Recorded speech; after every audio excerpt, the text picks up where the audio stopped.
My name is Sandra Batasara from Zimbabwe. We are working on a two-country project that is looking at the impacts of climate change responses. That is specifically on decarbonization, focusing on lithium in Zimbabwe as a pathway to decarbonization. And then in Malawi, we are focusing at carbon markets, also as a response to climate change. Our research is based on case studies with communities where carbon trading initiatives are being implemented in Malawi. And then in Zimbabwe, we're also focusing on case studies of communities where lithium mining is taking place. Our research is not only based on just getting study findings, but we also have a component of more of action research, where we want to develop a framework that can inform just transition within these communities. So in this case, we also intend to engage with policymakers and also other researchers using this framework, whether they can be able to uptake, whether communities in their struggles against all the challenges that they are facing because of the presence of carbon markets or the presence of lithium mining, will be able to also use this framework in their, a quest for just transition. Yes, thank you so much, Sandra. So yeah, I would touch much on the theoretical underpinnings of the study that we're doing. So we are asking questions about the political economy of all these responses to measures of climate change, in terms of whose interests are being served, in terms of who is benefiting and who is not benefiting.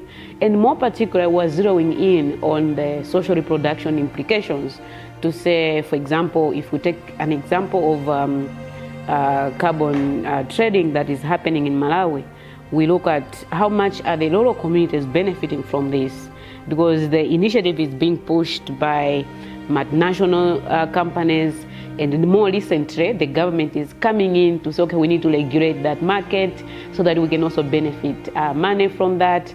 So we're really asking questions to say, what happens to the local communities who are actively involved, for example, in using the energy saving stoves, or even planting trees, afforestation projects, which means they are giving out land.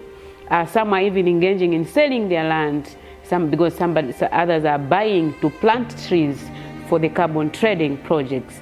So all these initiatives have implications for social reproduction. What will become in the future of the livelihoods of the people that are engaging in this initiative? What are the trade-offs that are there that the rural communities are putting up by using these energy stoves, in the hope that they will benefit something? But this something we're talking about is basically being captured maybe by the state, but more importantly by these multinationals. And studies have also shown that that is happening.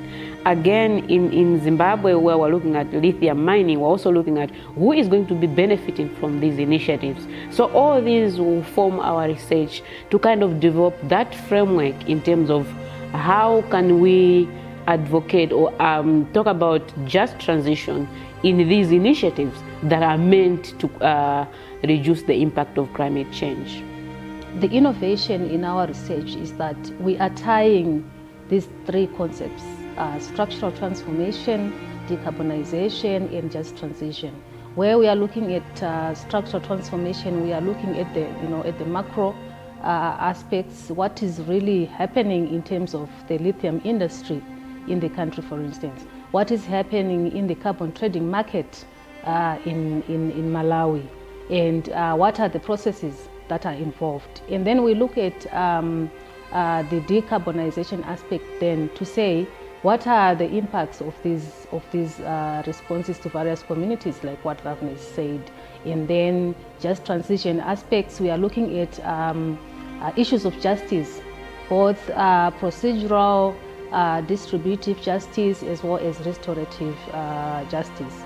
By procedural, we are looking at what extent are communities involved in decision making. You know, the mere presence of a lithium mine in their community, were they consulted? You know, even in terms of how benefits are going to be distributed, are they consulted? When it comes to distributive justice, we are also looking at what exactly are they getting, are they benefiting? If they are displaced, are they getting compensation?